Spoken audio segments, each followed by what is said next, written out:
Hey everyone, welcome back, and this is another anime review.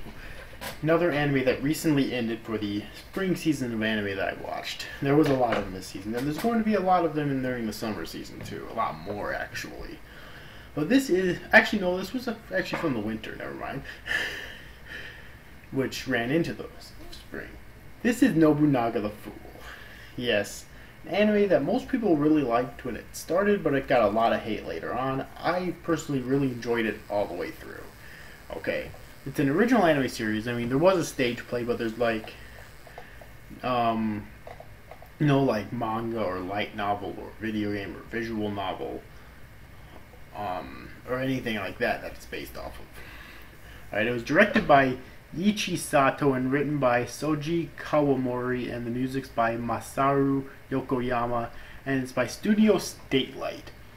The only other series I recall seeing from Statelight in the past, and I really loved it, was the anime series Noine. Okay, and it originally ran from January 5th, 2014 to June 22nd, 2014, with a total of 24 episodes in the end. Okay. Nobunaga the Fool was one of the two Nobunaga anime that ran through the winter. I watched them both all the way through, but although Nobunagun stopped at like 12 or 13 episodes, I think. Well, this ran to 24. Okay, so what's Nobunaga the Fool about? Well, it sticks closer to Nobunaga than Nobunagun did, although there's lots of far-fetched things like there's mechs during this time period. Okay. So obviously it's not exactly like it, there's lots of other things like there's magic and stuff involved too. So obviously this is a fantasy story. They didn't like stick to it perfectly, not by far, but it's closer, I should say, because this is actually fucking Nobunaga. Okay, so Nobunaga the Fool takes place supposedly in the time that Nobunaga actually lived at, which I have no idea when that was in Japanese history, so I'm very ignorant to that. Although I do know that in Japan he's huge, because Nobunaga's like a hero to the Japanese or something like that, I'm pretty sure. But basically, Oda Nobunaga is the son of the emperor, I guess you could say, of the eastern planet, or the Eastern Star, okay? And actually very quickly in the series, he ends up dying, and so Nobunaga has to take over. And essentially there's two stars, the Eastern Star and the Western Star, and they are basically at constant war with each other. And our secondary main character, Jeannie as she's called, although she's, I guess, supposed to portray Joan of Arc, Joan of Arc. Okay, she is actually from the Western Star, and because of this power of her being able to sense catastrophes or major accidents before they happen, she's ridiculed as a witch, or as someone who purposely sabotages them, because nobody believes her. So she's an outcast, and she ends up basically meeting Leonardo da Vinci, and the two of them end up traveling to the Eastern Star. Basically, that was originally Leonardo da Vinci's plan, but she basically had nowhere else to go anyways. Everyone rejects her. There's people that want her dead, so it's like she really had nothing to lose and a whole lot to gain by going with him. And Leonardo da Vinci, I like how he was portrayed in the anime.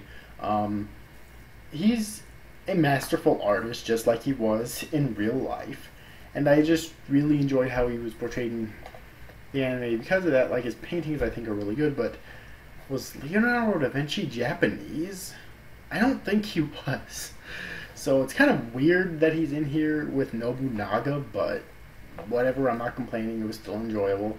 And he's actually a very prominent character all the way to the end of the series. He basically has these like cards, and someone draws one and flips over, and then he tells them what they are, because there's like a Western planet thing, or a Western Star thing, and they have a picture on it which basically means something meaningful. Okay, and there's like one chosen like literally every single episode, I think. Okay, and the last episode is when he chooses one, I'm pretty sure. himself. So, yeah, before he's killed. By the way, spoilers in this review. Anyways, though, Nobunaga himself is quite an interesting protagonist. Oh, by the way, there's mechs in this series too. Yeah, I forget to mention that. Yeah, there's mechs in the series, which each one's called a regalia, but not everyone's able to control one. Like, what was his name? God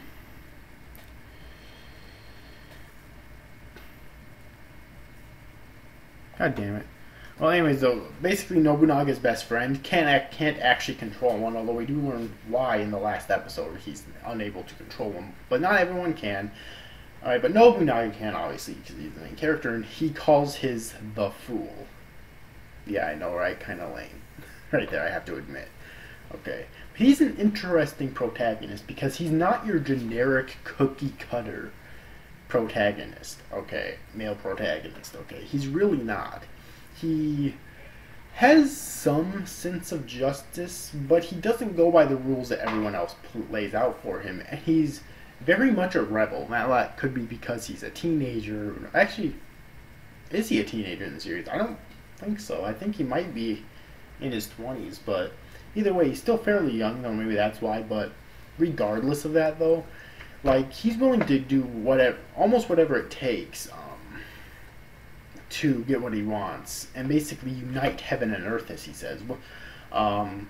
Except for, like, killing or severely harming even the ones he cares about, like Kimiko, Jeannie. Eventually, he ends up growing feelings for her. You know, his friends. All right, he does, and it's his brother as well, and his father. Even though he does want to dethrone his father, he didn't want to actually kill his father. And when his father died in combat with someone else, he was actually extremely saddened by it. So that's why I think he's kind of an interesting and rather complex character, actually. And Genie ends up sensing that he's actually what's known as the Savior King, the guy who will, the man who will bring the world to, like, prosperity or salvation or whatever, eventually. But King Arthur from the Western planet believes that he, and everyone else believes that, over there anyways, believes that he is the Savior King. And the other one would be the Destroyer King. Okay. And we learn in the final episode, spoilers by the way, I don't know if I mentioned that enough yet. We learn in the final episode that, in fact, Nobunaga was the Destroyer King. It's Mitsuhide, that friend of his I was talking about before, right? Yeah. We learned that Nobunaga is the Destroyer King, and Mitsuhide is actually the Savior King. That's why he couldn't control the regalia, blah, blah, blah. It's all very interesting plot twists. Okay. And really, there's lots of other characters. Like, there's Ichihime, who is Nobunaga's sister. I'm not sure if she's his elder sister or younger sister, or if they're the same age or not. I don't think it's really stated, but she's his sister, who he cares for very deeply. And then there's who's also a very good character. She was actually my favorite character in the series. Then there was Himiko, who's the Queen of Yamato, who holds a long-time crush for Nobunaga and entrusts him to her regalia in exchange for becoming his bride. And she's an interesting character too. I do like her. She comes off as kind of a bitch at first, but you learn later that she does have a rather pure heart, and she does care for Nobunaga and is willing to sacrifice her own life to save Nobunaga, which really cements her as a really good character in my book. Okay. So, for the most part, I did really enjoy the series. The music was amazing, and the animation was incredible. Those are two things I definitely want to say right now. I also really enjoyed the art style in the series. It was very, how should I say this? It was a very defined art style. What I mean by that, I'm not sure if there's a name for it or not, there probably is. But what I mean by that is, like, cheekbones and stuff like hair and stuff are a lot more defined with outlines than you normally see, and I really enjoyed that. Again, I don't know really anything about animation like that, so I don't know, or at least I know very little, so I don't know what the name for that is, if there is any, but I really enjoyed that, though. Alright, and yeah, now there are some issues, though. First off, although the pacing isn't terrible in this series, it definitely could have been paced better, and the plot twists at the end of the series, although I enjoyed them, I felt they kind of came out left field, and they should have at least hinted towards them a little bit more, foreshadowed, I guess you could say. And as for Nobunaga becoming the destroyer, actually being the destroyer king, that was really foreshadowed a lot. It was brought up a lot. So I don't really have any issues with that. But in terms of Mitsuhide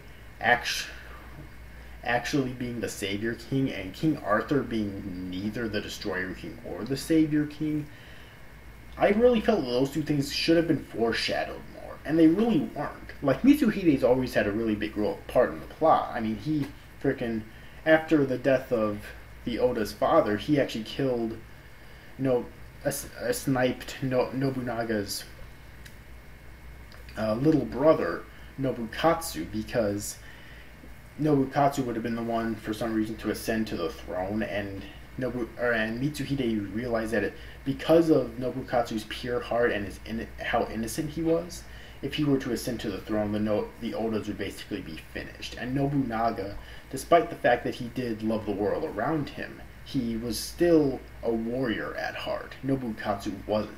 He wasn't a fighter, so he had to do that. Mitsuhide knew what he had to do in order to save the Oda, because for some reason he actually feels indebted to the Oda, probably because of his probably because Nobunaga was a very good childhood friend of his or something. But still, I felt those two things at the end there that I mentioned should have definitely been foreshadowed more throughout the course of the series. They didn't have to flat out make it too obvious, but a little bit of foreshadowing there would have definitely been helpful and wanted. And then there's the CG. All the mechs are done with CG in the series. Okay, now I'm not a person who hates CG. I'm really not. If it's done well, I'll accept it. Good example is, now these aren't anime, but any American cartoon done by Seth MacFarlane, like Family Guy, American Dad, The Cleveland Show, and whatnot, and even others like The Simpsons and Futurama, are all done with CG, and they look amazing. Again, I know they're nothing like this, but those are really the only things I can really think of. They look like they're hand-drawn, at least to me. The CG in here is not horrendous, but it's not that great either, okay? It could have definitely been done a lot better, and the thing is, I can look by CG a little bit when it's done badly if it's not the central attraction, if what they use it on isn't what you're supposed to be paying attention to the most. But the mechs are an integral part of the fucking series, so the CG should have been a lot better than it was during those scenes. So that's definitely a major issue with the series, I felt. It didn't make the series unwatchable, obviously, because I still really love this series, but it's something definitely worth pointing out, okay? Other than that, though, I really didn't have any other complaints with the series. It was enjoyable from start to finish, and it was actually very sad even at times, too, such as when the Oda's father died, when Nobukatsu died, when Ichihime died, when Nobunaga and Genie died, and almost the end of the last episode together. That was a huge fucking shocker. I thought for sure there was someone else who died. Maybe not. Oh, also when we heard, when we got to see in depth the horrors that Genie had to go through in her past, and when she had to go through them again. And then when her villagers finally decided to stick up for her and defend her, they all ended up getting annihilated. That was very sad. I think that was the saddest part of the actual series, okay? So yeah. But I definitely enjoyed the series, and I do recommend it, okay? If you're into mech series, the mech designs I think are really good, but the CG isn't that good. Again, it's not horrendous, but still. But if you're into a really good action series, if you're into something with a quite deep plot, and or you just want to see Nobunaga, even though it's far from actually being Nobunaga, I definitely recommend it. Also, another kind of minor complaint I have, is that Nobunaga always said he wanted to unite heaven and earth, but he never really explained what he meant by this. How do you unite heaven and earth? I didn't, because he's just immortal, obviously. I never understood that, so I really wish they would have went in depth more with it. I really think that if they extended it to 26 episodes instead, they really could have done that pretty easily too.